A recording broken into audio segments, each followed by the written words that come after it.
Luke John Harrison here. Welcome to episode 143 of the Daily Boom.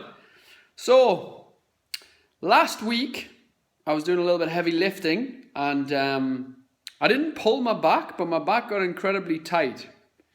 And it's just got progressively worse since that day. It's actually getting a little bit better now, but not much.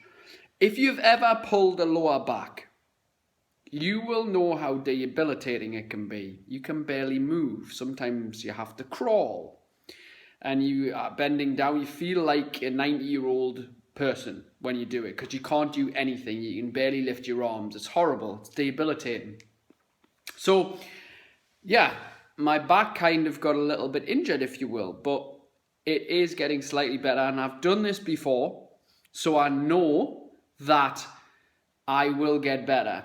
But there's a lesson in this, right, which you can apply to your life completely, right? One thing which has happened is this before. I've had it worse than this, actually. And then I've went back to doing the same movement after some time off. And I've done it again. And then I've went back to doing the same movement after some time off. And I've done it again. This is probably about the third time that I've done this, third or fourth time in my life that I can remember. And I only ever do it on the deadlift, right? If you know what a deadlift is, you'll know what I'm talking about. Now, it's not to do with my form's particularly bad because I am an advanced lifter, I know what I'm doing, but sometimes you move in a certain way, you just tweak it ever so slightly and bam, that's it. You pull your back and that's it, it's gone for a year out of action, a week or two maybe. And it sucks. But here's the thing. It doesn't put me off deadlifting. If you've ever been hurt, right? Let's say you've been hurt in a relationship. Does it put you off getting into another relationship? I mean, yeah, you might be quite standoffish for a while, but you still get into another relationship, don't you? Of course you do, right? Because you want to progress in life. So the thing is, I don't want to necessarily go back to conventional deadlift.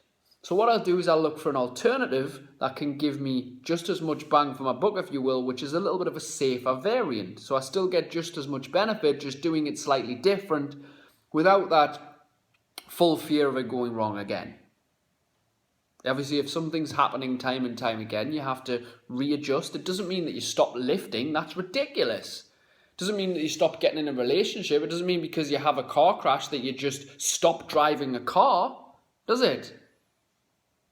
These things happen in life. We get setbacks. We get these times when we get frustrated. And it just goes to show that emotion is in the motion. Because now I can't move. My mood is significantly lowered.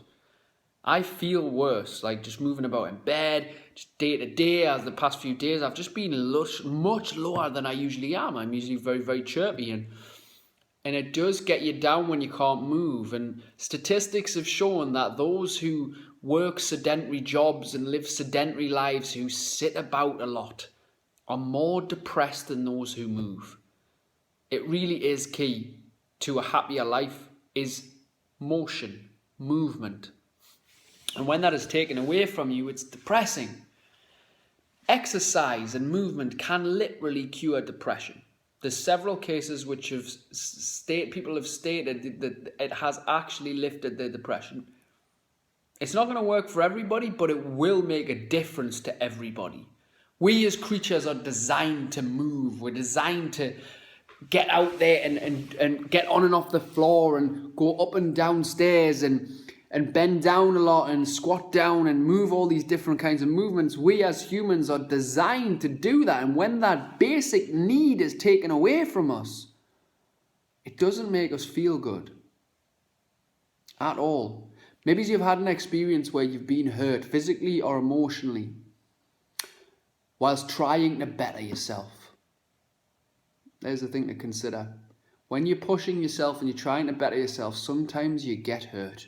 But that doesn't mean you should stop your journey. It just means stepping back, readjusting, and coming back to something that is going to work for you. something that's maybe is an alternative. Always think about the solution to the problem, not just the problem-based thinking. Oh, I've hurt me back. Oh, I should never lift ever again. I should never lift a heavy weight. I should never pick anything up off the floor again. And you know, you'll get a lot of people, if you've ever done this, and I had a little bit of resistance in sharing the story because there's bound to be some fucker who will be like, well, you shouldn't be lifting that heavy stuff. Well, you got to be careful, you know, what you're doing that. You'll get all this from people because people don't understand what it is to challenge yourself. Okay? When you get in a relationship and you get hurt, do you hear people saying, never get in a relationship? Very rare that you hear that. It's exactly the same.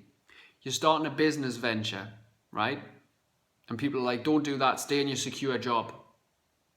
You'll hear things like that all the time. Don't do that business venture. Just because you failed at it once, does it mean that you don't try something else or readjust? Of course it doesn't. You try it. You try and you adjust and you adapt, and that's what life is about. Not letting the setbacks govern your future. A setback is merely a set up for a comeback. Remember that. So now, in a week's time, when I'm fine, and I know I will be, we adjust, we do something slightly different, we'll just get better, we'll get heavier on the other stuff. The only time that I've ever really hurt myself in training has been off that one movement. So, take that one movement out, adjust, and keep going.